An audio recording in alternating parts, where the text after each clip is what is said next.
Марьинская сельская библиотека представляет проект «Зоопарк на полке». Тайная жизнь животных. Лесной человек.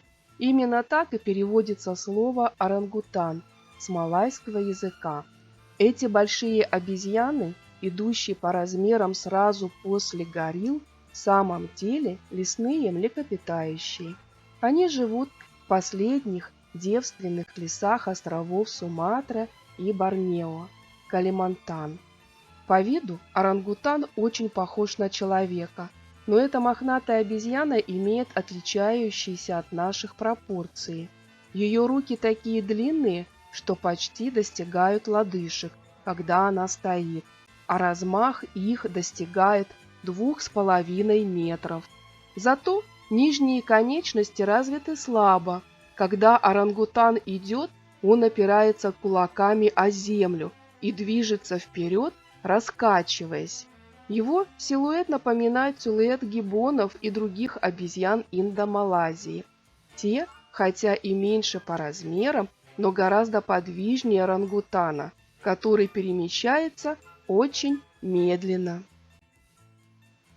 Рост примерно 1,5 метра, вес 75-90 килограммов, продолжительность жизни до 26 лет в неволе. Справа молодой самец орангутан, слева старый самец, морда которого окружена лысыми серыми буграми, напоминающими огромные бородавки. На ноге орангутана первый палец очень похож на большой палец руки, поэтому орангутанов называют четырехрукими. Фрукты, листья, побеги, кора и лианы составляют меню орангутана, который употребляет в пищу не менее 26 видов лесных растений, а также поедает насекомых. Как и гориллы, орангутаны имеют привычку готовить гнездо каждый вечер, но размещают его всегда в кронах деревьев.